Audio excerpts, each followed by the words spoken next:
대상으로 해서 설문조사를 한번 한 적이 있습니다. 어떠한 설문조사를 했냐면, 인생을 다시 한번 살 수 있다면, 자기 인생 다시 한번 할 수 있다면, 시작할 수 있다면 무엇을 하고 싶습니까? 라는 설문조사였습니다. 다시 한번 할 수 있다면, 저도 지금이라도 다시 돌아갈 수 있다면 이것도 하고 싶고 저것도 하고 싶고 하고 싶은 게 많은데요. 80을 살고 나서 다시 돌아간다면 아마 또 이런저런 것들이 하고 싶을 거라고 생각합니다. 정말 많은 종류의 대답이 나왔다고 합니다. 그 중에서 3가지 대답만 소개를 하면, 먼저 세 번째로 많았던 대답은 자기가 인생을 살면서 조금은 두렵기도 하고 머뭇거리기도 해서 주저주저 해왔던 도전을 한번 해보고 싶다. 어차피 한 번뿐인 인생, 내가 참아서 지금 후회하고 있는데 다시 돌아간다면 그걸 꼭 다시 해봐야겠다 라는 게 3번째로 많은 대답이었다고 합니다. 그리고 2번째로 많았던 대답은 한번 정말 마음껏 사람들과 사랑하면서 살고 싶다라는 대답이었다고 합니다. 가족을 위해서, 삶을 위해서 열심히 인생을 살고 나서 조금 여유가 생겼나 싶어서 주위를 둘러보니까 사랑을 나누고 함께 나눌 사람들이 아무도 없다는 거예요. 그래서 지친 자기의 삶을 살면서 이렇게 후회하기보다는 다시 돌아가면 조금은 여유가 없더라도 사람들과 사랑하면서 살고 싶다라는 대답이 2번째로 많았다고 합니다. 첫 번째로 가장 많았던 대답, 인생을 다시 한번 살 수 있다면 영원한 것에 내 인생을 좀 투자하고 싶다. 인생을 살아보니까 다 지나고 나면 의미가 없더라. 내가 80 넘어서 살아보니까 갖고 있는 거 다 의미가 없더라. 좀 영원히 남길 수 있는 게 있다면, 내가 그런 게 있다면 좀 투자해보고 싶다라는 게 가장 많은 대답이었다고 합니다. 사람에게 주어진 연수는 강건하면 80이요. 또 요즘에는 좀 100살까지 사는 시대가 되었지만, 사람들이 자기에게 주어진 시간을 잘 살고 나서 돌아봤을 때 인생을 돌아보니 역시 이 세상에 있는 것들은 그냥 의미가 없는 것들이 아닌가라고 생각하는 게 인생이 아닌가 싶은 생각을 하게 됩니다. 그래서 사람들이 가장 많은 대답을 하는 건 그래도 남길 수 있는 것이라는 걸 생각하지 않나 생각하는데요. 저는 아직 30 몇 년밖에 살지 않았기 때문에 사실 잘 몰라요. 그렇지만 전도서를 통해서 이러한 80대 넘게 살아가신 사람들의 대답을 통해서 역시 인생은 허무한 게 아닌가 싶은 생각도 하게 됩니다. 전도서 8장까지 우리가 계속 묵상해와서 알겠지만, 전도자였던 솔로몬은 계속 인생은 허무하다, 헛되고 헛되다, 이런 것들을 계속 얘기를 해요. 막 비관주의자처럼 들릴 정도로 헛되다는 걸 계속 얘기를 하다 보니까 참 우리가 어떻게 살아야 되는 건가 라는 생각도 하게 되는 것도 사실입니다. 오늘 함께 읽는 9장을 보면 9장 1절부터 쭉 계속해서 전도자가 사는 것과 죽는 것, 이거를 계속 반복해서 사는 것, 죽는 것, 사는 것, 죽는 것, 이렇게 얘기하고 있는 것을 저희가 알 수 있어요. 그리고 오늘 함께 읽은 11절, 12절을 보면 무슨 얘기를 하냐면, 인생 참 맘대로 되는 것은 아니다 라는 걸 얘기합니다. 한마디로 요약하면. 왜냐하면 저희가 읽는 세번역에서는 불행한 때와 재난이라고 번역하고 있는데, 개역 한글이나 일본어 번역을 보면 때와 시기와 기회를 사람이 만나기 때문에 사람이 생각하는 것처럼 되지 않아 라고 얘기를 합니다. 심지어 그런 때가 언젠지 사람은 알 수 없기 때문에 더더욱 인생은 마음처럼 되지 않는 것이다 라고 전도자는 얘기하고 있죠. 저는 오래 살지 않았지만 30 몇 년만 살아봐도 참 그런 것 같다라는 생각합니다. 아마 학생이어도 그런 생각을 할 것입니다. 인생을 조금만 살아보면 참 우리가 예상하지 못했던 난관에 많이 부딪히는 경험을 합니다. 그런 난관에 부딪혔으면 이 난관만 아니었으면 나는 잘할 수 있었을 텐데 라면서 실망하기도 하고 불만을 표하기도 하고 되게 후회를 하기도 하고 이걸 좀 피해봤으면 하는 생각도 합니다. 오늘 본문에서 말하고 있듯이 달리기가 가장 빠르다고 해서 이기는 것도 아니에요. 왜냐하면 그날 따른 몸의 상태도 중요해요. 온도도 중요하고요. 습도도 중요하고요. 빠른 사람들은 마음의 상태, 자기를 얼마나 마음을 잘 다스리는가도 굉장히 중요합니다. 근데 이런 것들은 사람이 쉽게 조절하기가 힘들죠. 이런 것들에 다 영향을 받기 때문에 그저 잘 달린다고 해서 이기는 것은 아닙니다. 우리가 지혜가 있다고 해서, 지식이 있다고 해서 세상 나가서 모든 걸 다 잘하는 것도 아니죠. 우리가 회사에 나가서 일을 해도 마음처럼 되지 않아요. 내가 못났기보다는 환경이 그래요. 지식과 지혜가 전부가 아니라는 걸 세상 사회생활을 하다 보면 참 느끼게 됩니다. 회사의 상황이나 회사 안에서의 인간관계, 다른 회사 간의 관계, 이런 것들이 스스로는 어떻게 할 수 없는 것들이 사람을 참 부딪히게 만들어요. 마음대로 되지 않죠? 싸움을 아주 잘한다고 해서 무조건 이기는 것도 아니에요. 나라의 국력이 강하다고 해서 무조건 이기는 것도 아닙니다. 역사를 보면 전쟁은 국력과 상관없이 의외의 역전극이 벌어지기도 하는 걸 우리는 역사를 통해서 배웁니다. 재산은 그러면 어떨까요? 우리는 이만큼 모았으니까 풍성히 살 수 있겠지라고 생각하지만 어느 순간 우리도 예상치 못한 돈을 다 써버리게 되는 때가 또 와요. 열심히 모았는데 하나도 남김없이 다 사라지는 때도 있어요. 인간관계도 그렇고 가족과의 관계도 그렇고 자녀를 키우는 일도 그렇고 내가 뭔가 장사를 하는 일도 그렇고 공부를 하는 일도 그렇고 언제나 이쯤 하면 괜찮겠지라는 것은 단 하나도 존재하지 않습니다. 제가 전부 다 얘기를 하려면 입만 아프죠? 모두 다 아시는 것들입니다. 근데 우리는 여러분들 잘 생각해 보세요. 사람은 이상하게 이 정도 하면 괜찮겠지라는 확률을 조금 많이 의지를 하는 존재인 것 같아요. 확률이 높아지면 높아질수록 어떻게든 될 거야 라는 좀 안도감이 들기도 하고요. 좀 경험상 이만큼 모았으면, 경험상 이만큼 해왔으면 잘 됐던 것 같아, 잘 넘어갈 수 있겠지라는 확률에 우리는 의존을 합니다. 실제로 확률은 이 세상의 룰이기도 해요. 상식이기도 해요. 과학도 확률이에요. 그렇다면 진짜 세상이 확률대로 돌아가느냐? 그러나 또 그렇지도 않죠. 확률이 있어도 마음처럼 되지 않는 게 세상이에요. 세상 만만하지 않아 라고 모두가 알고 있어요. 어느 정도 인식도 합니다. 그런데도 우리는 또 확률을 의지하죠. 왜냐하면 그나마 내가 살아가면서 그나마 뭔가 나의 인생을 건다면 그래도 확률밖에 없는 것 같아 라는 게 우리의 심정인 것 같아요. 그래서 이만큼 하면 괜찮겠지, 이만큼 모으면 괜찮겠지, 이만큼 준비해 놓으면 괜찮겠지 라는 우리는 확률의 인생을 걸기도 합니다. 근데 이런 인생을 확률에 좀 걸어서 살려고 하는 사람의 습성은 지금 시대나 솔로몬의 시대나 비슷비슷했던 것 같아요. 14절부터 16절에 솔로몬이 무엇을 얘기하고 있느냐 하면 어떠한 가난한 사람이 지혜가 있었어요. 근데 가난한 사람이 살던 작은 성읍에 아주 힘 있는 왕이 쳐들어왔단 말이에요. 성벽을 둘러쌌는데 망하지 않았어요. 왜냐하면 이 지혜로운 사람이 이 마을을 구했거든요. 근데 뭐라고 하냐면 어느 누구도 그 가난한 사람을 오래 기억하지 않았다라고 해요. 왜냐하면 가난해서. 좀 가난한데 왜 그 사람을 기억하지 않는가? 잘 생각해 보세요. 거꾸로 얘기하면 부자라면 기억했다는 얘기예요. 부자라면 기억했다는 얘기는 저 사람이 그렇게 지혜가 있는데 왜 저렇게 가난하게 살지? 내가 저 사람 얘기를 잘 들어도 결국 내 인생은 가난할 것 같아. 왠지 저 사람 얘기는 그렇게 의미가 없는 것 같아 라고 생각할 수도 있는 거예요. 한번 뭔가 지혜로워서 뭔가 마을을 구해서 어쩌면 발에 걸린 돌일지도 몰라. 실제로 그 사람의 삶을, 지금까지의 삶을 보니까 가난하잖아. 그냥 부자의 이야기를 듣는 것이 낫지 않을까? 라고 사람들은 생각할 수 있다는 거야. 누구나 부자를 좋아해요. 그러니까 가난하니까 무시하는 거야.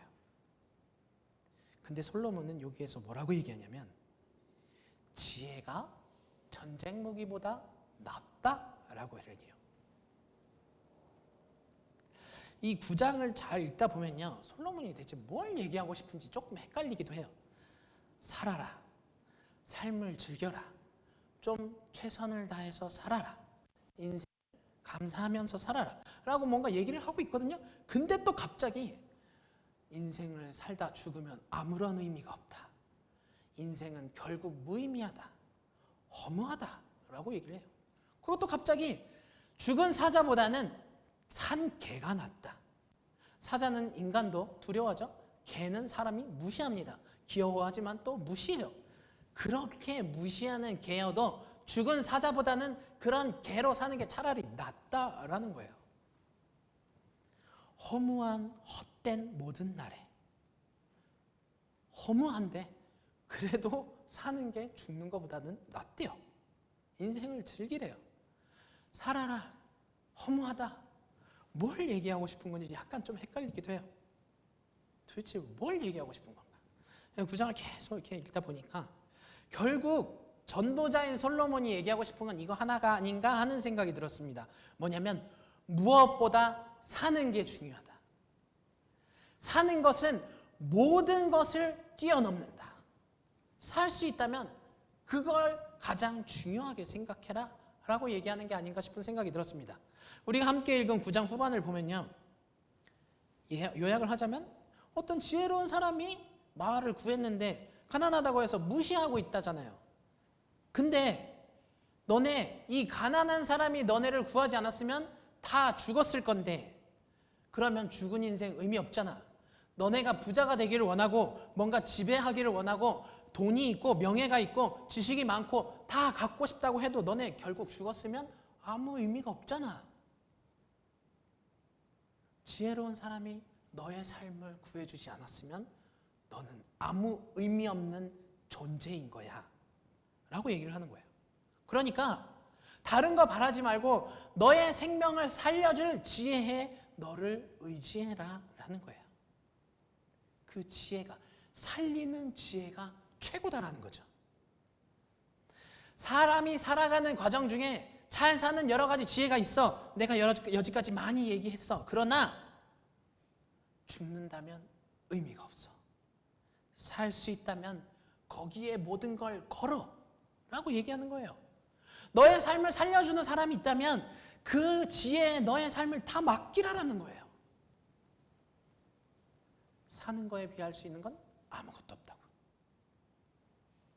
근데 우리의 포커스는 사실 그래 살면 되지 에 있지만은 않죠. 솔직히 얘기하면 어떻게 하면 좀 더 인생을 잘 살아갈 수 있을까? 어떻게 하면 성공할 수 있을까라는 거에 우리는 초점이 맞춰져 있어요.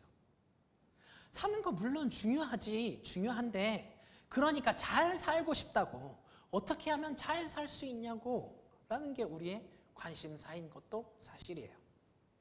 그래서 솔로몬은 자기가 다 잘 살아보니까 그래 내가 그래도 사는 게 중요한데 원한다면 내가 알려줄게 라면서 지혜를 오늘 9장을 통해서 알려줘요. 3가지 지혜를 알려주는 것 같은데 첫 번째 솔로몬이 알려주는 지혜는 어떻게 해도 시기와 기회, 사람이 알 수 없는 시기와 기회가 있다라는 거예요.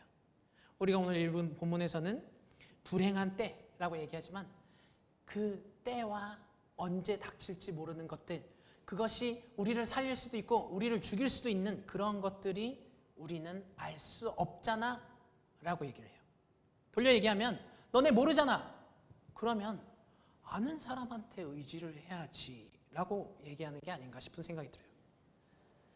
사람은 언제 자기에게 그물이 걸려서 덫에 잡혀서 악한 때가 닥쳐서 그것 때문에 망할지도 모르는데 아는 분한테 피하면 되잖아 라고 얘기하는 거예요. 그렇게 생각하면 참 단순한 것 같아요. 아는 사람한테 가면 되지. 솔로몬 9장을 어떻게 시작하죠?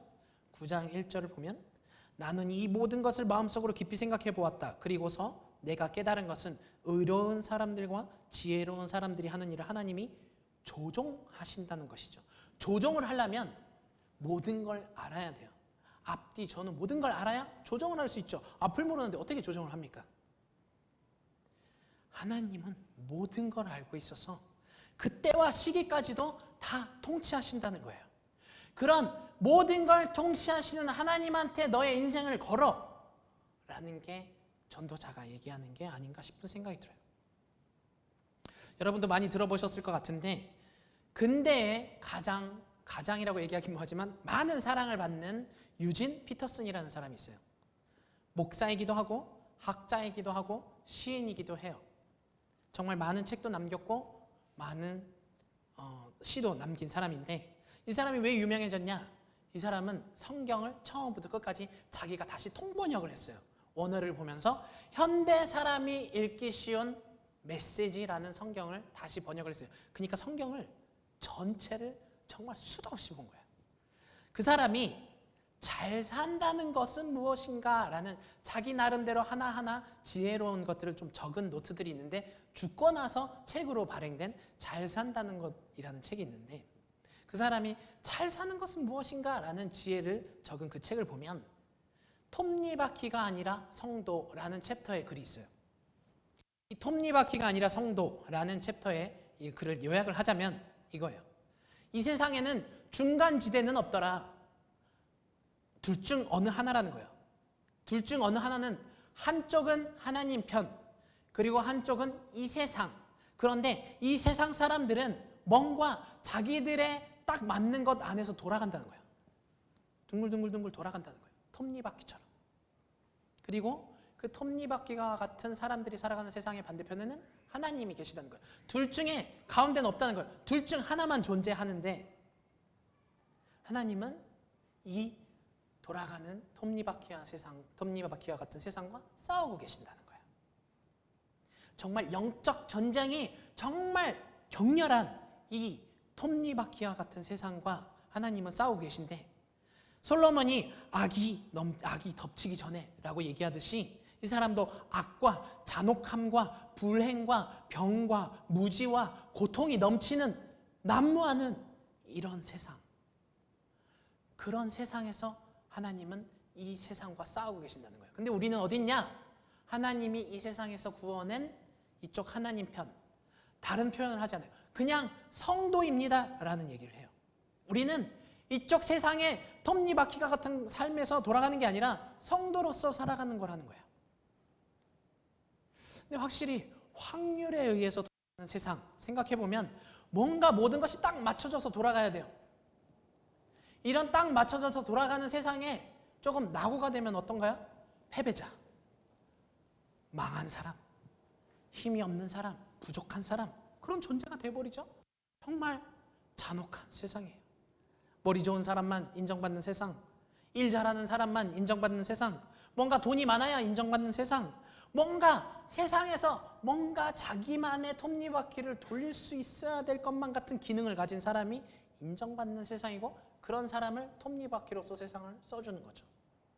그러니까 모든 사람은 자기가 세상 안에서 딱 맞게 돌아가고 싶은 톱니바퀴가 되고 싶은 거예요. 사람들이 인정하는 톱니바퀴가 되고 싶은 거예요.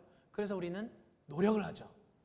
공부를 한다든가 재물을 모은다든가 뭔가 지식을 쌓으려든가. 근데 이 사람이 얘기하는 거 우리는 톱니바퀴가 아니잖아요. 성도잖아요.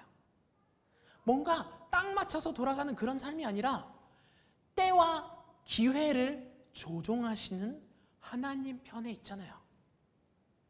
그러니까 성도라면 이쪽 톱니바퀴와 같은 세상을 부러워하면서 살 것이 아니라 모든 걸 통치하시는 하나님의 편에서 애매하게 이쪽에 서서 이 세상 부러운데 이러고 살아가는 게 아니라 확실하게 좀 선로를 정하는 게 어떻습니까?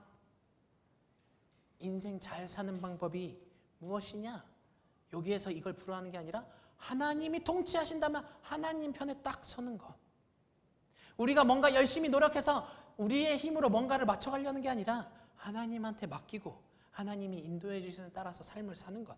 그게 가장 현명한 삶이 아닌가라는 걸 전도자도 얘기하는 거예요. 하나님이 다 아시니까 하나님 편에 서라. 확률에 걸지 말고. 그게 솔로몬이 이야기하는 덫에 걸리거나 그물에 걸리거나 언제 덮칠지 모르는 악에서 피하는 방법이라는 거예요. 그리고 솔로몬은 두 번째로 어떠한 지혜를 얘기하냐면 구한 것, 구원이죠. 15절에서 한 남자가 살고 있었는데 그는 가난하지기는 하지만 지혜로운 사람이므로 그의 지혜로 그 성을 구했다라고 해요. 구한 거죠. 우리가 봐야 할 건 그 성에 살고 있는 부자가 아니라는 거예요. 우리가 오늘 뭘 먹고 살지, 어떤 재산을 모을지, 어떻게 부자가 될지, 권력을 얻을지, 사람들에게 인정받을지 이걸 보라는 게 아니에요. 전도자가 얘기하는 건 결국 너네 적과 싸워서 졌으면 다 죽었을 거잖아. 의미 없잖아. 그런 일순간적인 것들을 의지하지 말고 그런 걸 보지 말고 너희를 구원해 줄 사람을 봐라라는 거예요. 근데 왜 그 사람이 너네를 구해서 너네 삶이 지금 살아가고 있는데 그 사람이 가난하다는 이유로 왜 너네는 그 사람을 무시하지? 구원보다 가난함이 더 커져 보여서 왜 이렇게 어리석지? 좀 눈을 뜨라는 거예요. 생명을 준 지혜자를 바라보라는 거죠. 제가 좀 전에도 우리는 이 세상에 맞춰서 살아가려고 노력하는 사람들이 아니라 성도라고 얘기를 했잖아요. 그럼 성도의 삶은 뭐예요? 성도는 어떤 인생을 살죠? 성도는 이 세상은 그저 여행길이라고 고백을 하지 않습니까? 그냥 모든 것들이 보면서 지나가는 길목에 불과해요. 물론 길목도 중요하죠. 그러니까 우리는 여행을 가서 중요한 사진도 찍고 기억도 하고 뭔가 선물도 사오고 뭔가 중요한 추억을 만들기도 해요. 근데 아무리 여행이 좋다고 해서 우리는 그 여행을 인생의 목적으로 삼지는 않습니까? 잠깐 갔다가 돌아오는 여행지를 위해서 평생 그걸 위해서 살아갑니까? 그렇지는 않잖아요. 인생의 목적이 여행은 아니라는 거예요. 여행지는 아니라는 거예요. 그냥 여행은 여행일 뿐. 우리는 목적지를 향해서 가고 있잖아요. 그 목적지를 향해서 나아가는 인생에서 잠시 즐기는 여유일 뿐이죠. 솔로몬이 우리한테 즐겨라 라고 얘기하는 건 너네 인생이 여기가 전부니까 이걸 즐겨, 이걸 최대한 활용해 라는 걸 아니에요. 그냥 하나님이 주신 지금의 여유를 즐겨봐. 그리고 감사해봐. 잠시 있다가 없어져 버릴 허무한 것들 때문에 목숨 걸어서 고생하거나 그게 이루어지지 않았다고 해서 낙담하거나 좀 더 열심히 노력해서 어떻게든 자기 손에 넣으려고 노력하지 말고 결국 다 헛돼. 그냥 그건 즐기면 되잖아. 왜냐하면 그 즐기는 것들은 목적이 아니라 좀 있으면 사라질 것들이니까. 그냥 플러스 알파라는 거예요. 하나님이 주신 플러스 알파. 계속 유진 피터슨 얘기를 해서 죄송한데 좀 전에 얘기했던 잘 산다는 것에 대해서 길 찾기에 대한 3가지 단상이라는 제목의 챕터가 있어요. 단상, 보이는 것들이죠. 길 찾기에 대한 3가지 보이는 것들. 길을 어떻게 찾느냐라는 거예요. 진짜 정말 짧은 글만 쓰여 있어요. 길 찾기에 대한 3가지 단상. 모든 삶은 순례입니다. 우리는 목적지로 가는 길에 있습니다. 그리스도인들은 하나님께로 가고 있고 예수 그리스도께서 그 길에 동행하신다고 믿습니다. 길을 안내하는 주된 표지판 중 하나, 어쩌면 유일한 표지판일 수도 있습니다. 그 표지판은 예수님의 십자가입니다. 다른 거 여러 가지 얘기하지 않아요. 딱 3가지만 얘기해요. 하나님이 계신 곳, 우리는 그곳을 향해서 갑니다. 하나님 나라죠. 그리고 예수 그리스도는 지금 우리와 동행하고 계신다고 우리는 믿고 있습니다. 그리고 길을 안내하는 가장 중요한 딱 하나의 표지판이 있다면 십자가뿐입니다 라는 거예요. 우리의 눈길이 자꾸 성공의 확률, 이 세상에서 어떻게 하면 나로서 잘 살아갈 수 있지? 라는 그런 세상에 맞추려는 데 우리의 눈이 자꾸 가버리는 거는, 무의미한 것들에 자꾸 눈이 가는 이유는 뭐냐면 우리의 인생이 목적인가 여행길인가 이게 헷갈리니까요. 이게 목적이 되잖아요. 그럼 이 목적을 달성하려고 우리는 뭔가 열심히 하죠. 어떻게 되면 부자가 될까? 어떻게 하면 권력을 얻을까? 어떻게 하면 좀 더 풍성하게 살아갈 수 있을까? 이게 목적이 되는 거예요. 근데 전도자는 이게 목적이 아니야. 헛된 거야. 그냥 즐겨. 우리는 인생길을 가고 있다는 거예요. 우리가 목적지에 가기 위해서 뭘 보면 되느냐? 딱 한 가지, 어쩌면 유일한 십자가만 보라는 거죠. 난 지금 굉장히 힘들지만 예수님이 같이 계시잖아. 나 이거 좀 너무 힘든 길이야. 바람이 너무 세. 넘어질 것 같아. 산이 너무 높아. 넘어갈 수 있을까? 걷는 것도 힘든 이 어려운 상황을 예수님은 나랑 왜 동행해서 이쪽으로 끌고 오셨지? 그 십자가를 볼 때 나는 혼자가 아니지. 지금도 예수님이 함께 계시지. 이 십자가는 나의 인생길에서 어떠한 의미를 부여하고 있을까? 용서일까? 희생일까? 하나님이 주시는 사랑일까? 나의 벗되시는 예수님인가? 죽음을 이기는 영원한 생명인가? 지금 살아갈 수 있는 빵과 포도주인가? 복음을 끝까지 전하기 위한 지혜인가? 복음을 전하기 위해서 주시는 축복인가? 지금은 억울한데 그래도 하나님은 심판의 날에 모든 걸 곧게 하시겠지. 그러니까 조금 견디고 인내하는 건가? 적을 이기는 지혜인가? 십자가를 볼 때 내가 지금 이 상황에서 어떻게 하기를 원합니까? 라는 십자가를 볼 때 모든 지혜를 다 주신다는 거예요. 이런 광야를 걸어갈 때 예수님은 나한테 무엇을 알려주시지? 를 생각하게 해주신다는 거예요. 십자가가. 단순히 지금 너 부자 시켜줄게, 너 지금 권력 줄게, 이런 게 아니에요. 하나님이 주실 영원한 땅을 향해서 걸어가는 우리의 길, 그 영원한 희망, 그것을 위해서 함께 동행하는 가운데 주시는 것들, 그리고 분명히 나는 목적지에 다르게 할 거니까 믿고 와라는 믿음, 그리고 그곳에 도달하게 하기 위해서 하나님이 인도해 주시는 때와 기회, 언제나 아름답게 모든 것을 선하게 환경을 사람들을 통해서 주셔서 우리는 생각하지 못했는데 하나님은 이렇게 인도해 주시는구나. 그렇게 하루하루를 살아가는 지혜를 주신다는 거예요. 그게 솔로몬이 바라보라는 구원이라는 거죠. 솔로몬이 가르쳐주는 세 번째 지혜는 뭐냐면 마지막 18절입니다. 지혜가 전쟁 무기보다 더 낫지만 죄인 하나가 많은 선한 것을 망칠 수 있다. 제 지금까지 여러분에게 우리는 성도입니다. 우리는 여행길을 가고 있지 않습니까? 우리가 봐야 할 건 돈이 아니라 권력이 아니라 사람들에게 받는 애정이 아니라 십자가이지 않습니까? 제가 열심히 설명하는데 사실 여러분 다 알고 계시잖아요. 우리가 신앙생활을 하면서 다 들어왔던 거예요. 모르시는 분 계세요? 다 알죠? 충분히 다 들으셨어요. 근데 왜 우리는 다 아는데 왜 안 되냐는 거예요. 왜 또 성도로서 살면서 이 세상을 부러워하냐는 거예요. 왜 십자가를 무시하냐는 거예요. 왜일까요? 그 이유는 뭐에 있을까요? 그건 우리가 죄인이라는 걸 자꾸 간과하는 거예요. 아니요, 우리는 알고 있는데 죄인이라는 걸 아니요. 우리는 자꾸 간과해요. 나는 죄가 있어서 내가 매일의 삶을 살아갈 때 나는 계속 잘못을 저지르는 존재야. 내가 매 순간 생각하는 것들이 잘못된 생각일 수도 몰라 라는 걸 자꾸 까먹어요. 자기가 생각하는 게 맞다고 생각을 하는 거죠. 주일날 설교를 듣죠? 맞아, 그런 것 같아. 일주일 동안 열심히 살아야지, 이번 주는 포기하지 말고 살아야지 라고 결단을 해요. 근데 죄송한데 제가 거짓말 조금 못해서, 저도 그렇지만 딱 예배당을 나가는 순간 우리는 어쩌죠? 세상을 살아가는 모드로 딱 바꾸지 않아요? 세상은 이렇게 살아야지, 세상은 그렇게 만만하지 않아.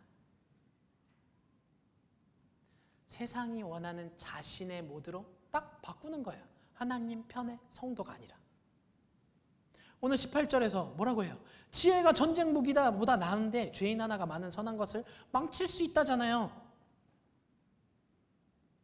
예수 그리스도의 구원이 모든 걸 이기는 능력이고 힘이고 생명인데, 모든 걸 이기는 능력임을 알면서도 우리는 하나님이 모든 걸 지배하신다는 걸 알면서도 딱 예배당을 나가면 그래도 현실에선 이렇게 해야지, 자기의 생각을 막 돌리는 거예요. 근데 그 생각이 뭐라고 하냐? 죄인 하나가 많은 선한 것을 망칠 수 있다라고 하는 거예요. 우리는 죄인이에요. 그래서 예수님이 우리의 삶을 통해서 살려고 하시는데 자꾸 나를 나타내는 거예요. 내 생각, 내 뜻, 내가 이렇게 하면 할 수 있겠지? 내가 이 세상을 살려고 하는 것이 하나님이 만들어 놓은 모든 선한 것을 망친다는 거예요. 우리는 삶 속에서 나와 싸우고 있습니까? 내가 자꾸 생각하는 것들, 이건 내 생각인데 하나님 생각은 이건데 나를 죽이려는 노력을 하고 있습니까? 일상생활에서 싸워야 할 사람은 상대편이 아니라 나라는 걸 인식하고 계시냐는 거예요. 다른 사람들이 아니라는 거예요. 내가 죄인이면 내가 다 망치고 있다는 거예요. 그래서 나를 죽이는 것, 지금은 내가 사는 것이 아니라 예수 그리스도가 사는 것입니다라고 고백해야 된다는 거예요. 근데 우리는 그런 고백을 하기는커녕 이런 불공평한 세상, 마음대로 되지 않는 세상, 두고 봐, 내가 한번 보여줄게. 의지를 가지고 좀 더 욕심을 부리고 열심히 살려고 하죠. 하나님이 구원을 통해서 주신 선한 것들을 나의 의지로 망친다는 거예요. 나를 죽이고 예수 그리스도가 살아계십니다라는 것을 우리는 살아야 된다는 거예요. 그런 삶을 방해하는 게 다른 게 아니라 죄인인 나라는 거죠. 죄인 하나가, 내가 많은 선한 것을 망칠 수 있다. 전도자는 그걸 얘기하는 거예요. 네가 많은 걸 망칠 수 있어. 우리는 그걸 자꾸 간과해요. 여행길을 가면서, 인생의 여행을 가면서 내가 죄인 것을 잊어버리고, 나는 이 세상을 위해서가 아니라 영원한 것을 위해서 그것을 바라보면서 살아간다는 것을 잃어버리고, 세상에 맞춰서 살 게 아니고 하나님 편에 서서 하나님이 원하시는 삶을 살아야 되는데 자꾸 세상 편에서 사는 게 되는 그러한 성도라는 걸 잃어버리고. 왜 잃어버리냐? 우리는 인생을 살면서 많은 장애물을 만나기 때문이에요. 그런 장애물 때문에 우리의 눈의 시선이 뺏기는 거죠. 예를 들면 우리는 길을 건너서 저 목적지를 가야 돼요. 근데 우리는 어떻게 생각하죠? 저 목적지를 가야 되면 길을 건너야 되죠? 근데 목적지를 보면서 건너진 않아요. 지금 길을 건널 때 지나가는 차에 부딪힐 것을 가장 중요시 생각하죠. 이러한 문제들, 일상적인 문제들에 우리는 마음을 뺏긴다는 거예요. 우리는 목적지를 향해 나갈 때 하나하나 클리어하지 않으면 안 되는 정말 긴급한 문제들을 갖고 살아가요. 그래서 그 긴급한 문제들 때문에 목적지에서 잠깐 눈을 돌리게 되는 거죠. 그러고 나서는 까먹는 거예요. 근데 우리가 잊지 말아야 할 것, 그건 내가 잠시 딴 데를 보고 있지만 내 옆에는 예수님이 계신다는 거예요. 나는 딴 데를 봤지만 예수님은 내 손을 잡고 목적지를 향해서 딴 길로 가지 않게 인도해 주신다는 거죠. 이걸 잊지 말아야 돼요. 우리가 예배당을 나가면 자꾸 까먹잖아요. 그러면 어떻게 해야 될까요? 예수님이 옆에 계신다는 걸 자꾸 기억해야겠죠. 언제나 나와 동행하고 계신 예수님이 옆에 계셔. 이걸 기억하려면 우리는 어떻게 해야 될까요? 우린 예배당에서 하나님을 찬양하고요, 예배당에서 말씀을 듣고요, 예배당에서 기도를 해요. 똑같이 하면 돼요. 삶을 예배로 살면 돼요. 삶을 예배로 살면요, 이곳에서 풍성한 은혜를 삶 속에서도 주시는 거예요. 삶 속에서 하나님을 찬양하고요, 삶 속에서 항상 말씀을 묵상하고요, 삶 속에서 언제나 나의 모든 걸 주님께 맡기는 기도를 드리는 그런 예배를 드린다면 저는 믿어요. 일주일 동안의 삶을 살면서 우리가 잠시 눈을 돌렸다 할지라도 다시 한번 그 예배가 우리의 눈을 목적지로 향하게 해줄 거라는 걸 저는 믿어요. 내가 모든 것을 부시는 죄인이구나. 근데 그럼에도 불구하고 예수님은 나를 구원해 주셨구나. 그런 예수님은 우리가 상상하지 못하는, 하나님은 우리가 상상하지 못하는 때와 기회를 통해서 우리를 목적지로 인도해 주시는구나 라는 것을 계속 깨닫게 해주실 거예요. 이 세 가지 지혜를 잊지 않기 위해서라도 이번 한 주간의 삶을, 매일의 순간을, 하루하루가 아니라 매 순간을 언제나 하나님께 예배하는 삶을 살아가기를 소원합니다. 이 시간 함께 기도하기 원합니다. 함께 기도했으면 좋겠어요. 우리가 삶을 살아가면서 자꾸 까먹게 됩니다. 근데 예수님은 우리 옆에 계세요. 우리에게 그걸 잊지 않을 지혜를 허락해 주옵소서. 우리가 살아가는 상황 가운데서 눈앞에 있는 긴급적인 것 때문에 잃어버리는 삶이 아니라 우리는 여행길을 가고 있다는 걸 잊지 않게 옆에 동행하신 예수님 알려주옵소서. 함께 이 시간, 이번 한 주간을 주님께 맡깁니다. 고백하는 기도를 드리는 시간을 갖기 원합니다. 하나님 아버지 감사합니다. 주님, 우리의 삶을 주님께서 돌봐주시고 우리의 연약함을 다 아시는 주님, 그 모든 상황 가운데서 언제나 우리를 돌봐주시기를 원합니다. 우리는 삶을 살아가면서 자꾸 잃어버리기 쉽습니다. 잊지 않게 하여 주옵소서. 우리의 눈을 주님이 계신 목적지 하나님 나라에서 돌리지 아니하고 매일의 삶에 뭐가 중요한 건지를 자꾸 깨달으면서 살아갈 수 있도록 우리의 한 주간의 삶을 붙들어 주옵소서. 우리는 자꾸 살려고 해도 자꾸 까먹습니다. 나는 죄인이어서 내가 모든 걸 자꾸 주님이 이끌어 가시는 선한 삶을 망치려고 합니다. 내가 죄인이라는 걸 잊지 않게 하여 주옵소서. 주님, 이번 한 주간의 삶을 주님께서 붙들어 주옵소서. 주님은 모든 것을 아름답게 바꾸시는 줄 믿사오니 나의 한 주간의 삶을 나로서 살아가는 것이 아니라 내 안에 계신 예수 그리스도가 살아간다는 고백을 하면서 살아갈 수 있도록 인도하여 주옵소서.